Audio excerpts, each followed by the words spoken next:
1 million, 10 millions, 100 millions, 1 milliard, 10 milliards, 100 milliards. L'argent s'imprime avec des machines dans des usines d'impression. L'argent s'imprime sur le papier.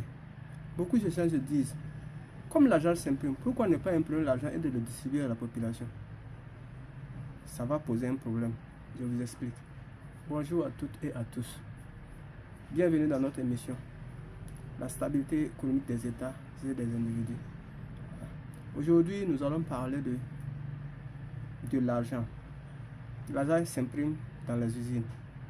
Et beaucoup de gens se disent que, comme ça s'imprime dans les usines, pourquoi on ne peut pas imprimer l'argent et le partager tout simplement? Si on imprimait l'argent et le partager, ça allait poser un problème. En d'autres jargons, on appelle ça de l'inflation. Qu'est-ce que ça veut dire? Qu'est-ce que ça veut dire? Vous savez que les gens travaillent, les pays fonctionnent parce que les gens ont besoin d'argent. Et comme les gens n'ont pas l'argent, les gens travaillent pour obtenir de l'argent. Mais imaginez-vous si on partageait l'argent entre les gens n'ont plus besoin de travailler. Pourtant, une personne qui vit a besoin de beaucoup de services. Par exemple, je veux construire. J'ai besoin de maçon. J'ai besoin d'une quincaillerie qui vend du ciment. Lui, il a de l'argent. Il dit, ah, je n'ai plus besoin de vendre. Je n'ai pas le ciment, je n'ai pas les matériaux de construction. Le maçon ne travaille plus parce qu'il a eu beaucoup d'argent. Il ne travaille plus. Et comment je construis?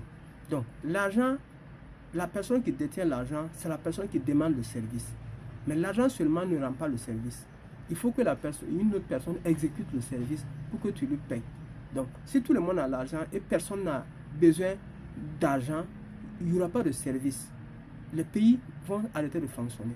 On prend le cas par exemple de Ouara. On prend Ouagadougou, on ferme les abords de Ouara, personne ne sort, personne ne rentre et on donne 100 millions à chacun. On donne 100 milliards à chacun, plutôt 100 milliards à chacun.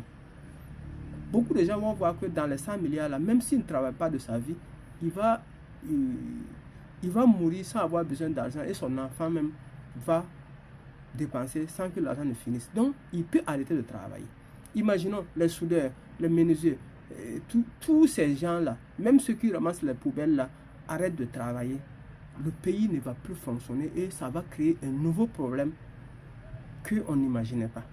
Donc, c'est parce que l'argent est rare que tout le monde travaille pour vouloir en gagner. Voilà. Donc, le principe du fonctionnement économique du monde est basé sur l'argent, mais ce n'est pas quand on a l'argent et que tout va bien. Parce que le monde a besoin de fonctionner. Quand quelqu'un qui se lève le matin, il a besoin de beaucoup de services. Même rien que la nourriture, il faut qu'une